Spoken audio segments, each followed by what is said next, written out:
When I first got my first big boy ministry job at St. John's, Hoxton, I honestly really struggled with volunteers, with recruiting them, with motivating them, and training them.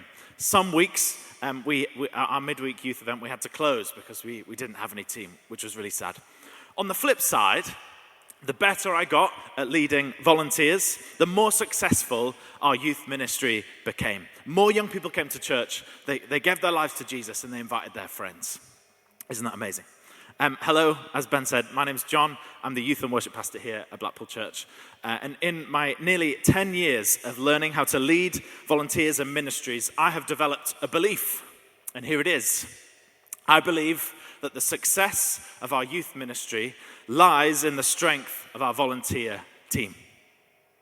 And in that 10 years, I have also developed some principles that help our youth teams to grow and thrive. And I want to share my top 5 with you today, if that's okay. And I want to give you the best value per minute for the next 9 minutes. So we're going to go fast, keep up, take notes. And here are my top 5 principles to enable your youth team to grow and thrive. Let's go. Principle number 1, lead with a compelling vision. When I was growing up in a Baptist church in northwest Leeds, I would often hear leaders get up to the stage and say, "Hey, can we have some more people to sign up to the tea and coffee rota?" To which no one would sign up to the tea and coffee rota. And have you ever seen that happen? I've seen that happen all the time. You might have done it yourself. Why does this happen? Why? Well, I've learned 2 things about people that are relevant for this. I've learned a bit more about people. One is people don't give to need, they give to vision. And the second thing is people only change their behavior because of desperation or inspiration. So the reason no one in my home church signed up to the tea and coffee rota is because they weren't inspired and there was no vision behind it. When we invite someone to join our youth teams, we need to have a really compelling vision that gives them a reason why to join in. A compelling vision, it inspires a team, it motivates them. A compelling vision will help you invite volunteers into your team. People may give a few minutes or a few pounds to a need, but they will give their lives to a compelling vision. Principle number 2, an hour before breakfast is worth double. Stay with me. My father-in-law is a dairy farmer, and he uses this phrase, an hour before breakfast is worth double. For him, he is saying that the work that he does on the farm really early in the morning before he comes in for breakfast, this work sets him up for the day. It's more productive, and it's more productive, and it solves problems that may occur later on in the day. I use this line to think about recruiting and onboarding volunteers. When we bring in a new volunteer into our youth team, what do we want? We want them to be on fire for the mission. We want them to know exactly what's expected of them. We want them to be a really useful and a great asset to the team, right? That's what we want. How do we do that? An hour before breakfast is worth double. The time we spend with our volunteers before they start in our teams is so important. It is vital in order to set them up to win in our teams. To do this, I have something I like to call the vision and values document. My team that are here today are probably sick to death of it, but in it is everything that I think a volunteer in my team might conceivably need to be in our team. It's got our vision, mission, purpose, our team values, the expectations that we all agree to, and individual role descriptions, and loads more. I go through it with them in person.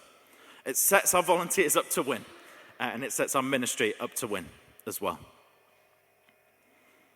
The next principle is make team first decisions. Number 3, make team first decisions. Very early on in the youth ministry here at Blackpool Church, when we were deciding what time we should start our midweek youth ministry youth event at, instead of picking 4:30 p.m., which is the best time for young people after school, right? We decided to make a team first decision, and we went with 7 p.m. Terrible idea. But this was the time that suited the team best. We made that decision 2.5 years ago, and since then, 48 people have been able to serve young people during the week over the past 2 years. And in the past 2 years, that 48 team members have facilitated, are you ready for it, 411 young people to be welcomed into this church. That's the impact of a team-first decision.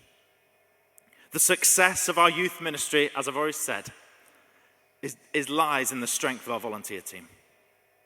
If you don't have team, you don't have youth ministry, simply put. So I want to encourage you, where you can, and I know it's difficult, to make team-first decisions. Next up, we're nearly there. Number 4, intensity is not a fruit of the Spirit. Number 4, intensity is not a fruit of the Spirit. This principle is making the point that wherever we have a touch point with our teams or individuals in our teams, it should not be super intense, it shouldn't be a chore, and it should not be boring. Serving in your youth team, in our youth teams, should be fun and inspiring and fulfilling.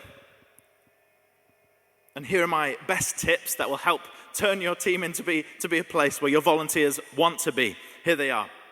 Firstly, make everything, and I mean everything, make everything that your team does as fun and light as possible. For example, one job that's usually really boring is when we have a safeguarding concern about a young person, we have to fill in forms and do all this stuff. In our team, we call this Form Club, and we drink Pepsi Max. It's great fun. It's really fun.